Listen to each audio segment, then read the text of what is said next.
आणि काम करणारा एक कार्यकर्ता म्हणून मी त्या ठिकाणी प्रामाणिक प्रयत्न केला आणि लोकसभेच्या नंतर देखील उमेदवारी खासदार आमदार महत्वाचं नाही, पण ज्या पद्धतीने अवहेलना करण्यात आली, मला मान नको, मला सन्मान नको, मला पद नको, पण ज्या पद्धतीने अवहेलना कार्यकर्त्याची होते, प्रामाणिक कार्यकर्त्याची जी घुसमट होते, विकासाच्या ऐवजी विनाशाची, बदल्याच्या ऐवजी म्हणजे बदल करण्याच्या ऐवजी बदल्याची जी भावना रुजवली जाते कार्यकर्त्यामध्ये, ती मात्र या महाराष्ट्रासाठी अत्यंत घातक आहे. आणि म्हणून आम्ही सगळ्यांनी ठरवलं की आपण या पापाचे वाटेकरी होता कामा नाही.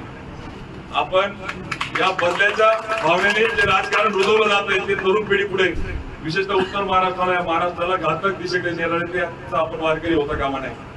आणि म्हणून जर मान सन्मान नको, पण किमान आमचा स्वाभिमान जर त्या ठिकाणी जपला जात असेल तर ठीक, पण तोही जपला जात नसेल, बैठकीला न बोलणं आणि अवमान करणं, चुकीचा बातम्या देणं, अशा अनेक गोष्टी आज इथे बोलणं उचित नाही. पण मी आज आपला विश्वास देतो आणि मी ठरवलं की हा स्वाभिमान गहाण ठेवण्यापेक्षा स्वाभिमानाने साहेब आपल्या सोबत ज्या पद्धतीने आपण स्वाभिमानाची लढाई लढताय, त्या लढाईमध्ये कार्यकर्ता आहे ना त्यांना सहभागी होण्याचं आम्ही सगळ्यांनी ठरवलं. आज आपला विश्वास देतो की आपल्या मार्गदर्शनामध्ये शिवसेनेचा जो स्वाभिमानी बाणा आहे, ज्या मशालीची या क्रांतीतून सर्वसामान्य तरुणाईला, उत्तर महाराष्ट्राला, शेतकऱ्याला, युवा शक्तीला ताकद देण्याची गरज, इतकी ताकद तुमच्या मार्गदर्शनाखाली शिवसेनेच्या विचाराने आम्ही त्या ठिकाणी देऊ आणि घडू. उत्तर महाराष्ट्रामध्ये शिवसेना रुजू, मशाल क्रांतीचं प्रतीक म्हणून त्या ठिकाणी देऊ, हा विश्वास, हे वचन आपल्या सगळ्यांच्या समोर आपल्याला देतो.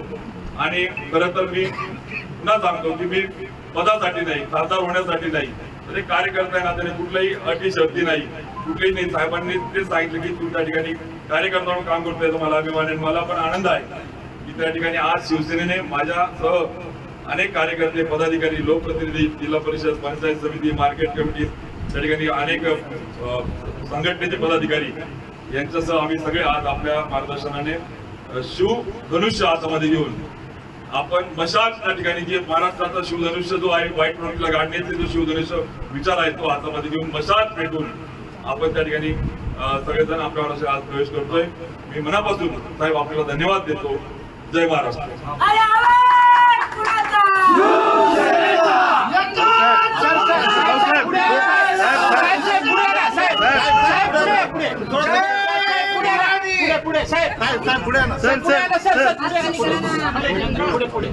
तुमच्याशी नंतर परत बोलणार आहे. उमेश, तुम्ही कारण तुम्ही तुमच्या सोबत आलेले सर्व तुमचे सहकारी यांचं मी आज शिवसेना परिवारात आणि मातोश्रीमध्ये स्वागत करतो. मला तुमचा बरेच अभिमान आहे. तुमच्या आणि माझ्या भावना सारख्या आहेत. तुम्ही तुमच्या व्यथा जेव्हा बोलत होतात तेव्हा मला असं वाटलं की माझ्याच व्यथा तुम्ही बोलतात. तुम्ही जसं भारतीय जनता पक्ष वाढवण्यासाठी अतोनात मेहनत केली, तशीच महाराष्ट्रातल्या कानाकोपऱ्यातल्या शिवसैनिकांनी मेहनत केली. वापरा आणि फेकून द्या, काम झालं की फेकून द्या, ही जी काय भाजपाची वृत्ती आहे, तुम्ही धाडस केलं की तुम्ही प्रवाहाच्या विरुद्ध मोठ्या एका पुरात उडी मारली. आणि काळजी करू नका, हा प्रवाह जो आहे तो संपूर्ण जनमताचा आहे.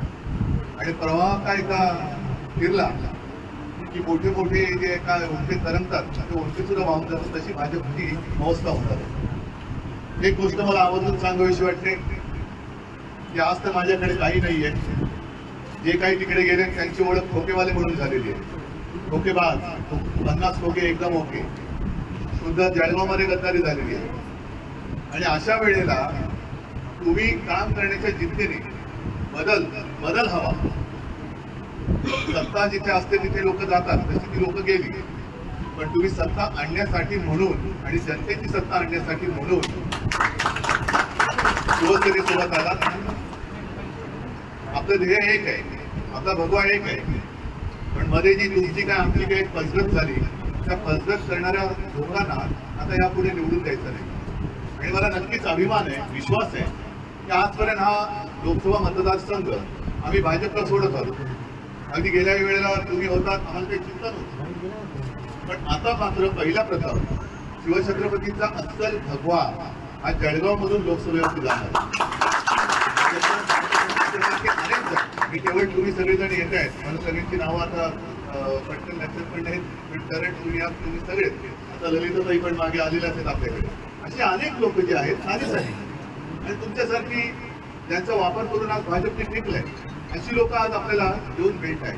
आणि हा जो एक प्रचंड रेटा महाराष्ट्र, नेहमी आपण असं म्हणतो ना, महाराष्ट्र देशाला दिशा दाखवतो, ती दिशा आज तुम्ही दाखवलेली आहे. याच्या विरुद्ध कोणतरी काय आवाज उठवणार कोणतरी आहे, सगळी चिडचिड शेपट्या घालणारे नाही आहेत, हे तुम्ही दाखवलं. याच्याबद्दल तुम्हाला तुमचं मी अभिनंदन करतो. आणि याच्या पुढे आपण एकत्रित वाटचाल करून, एकत्र वाटचाल करून मध्ये आपल्या विकासाच्या आड येथील त्यांची वाट लावून मध्ये पोहोचू.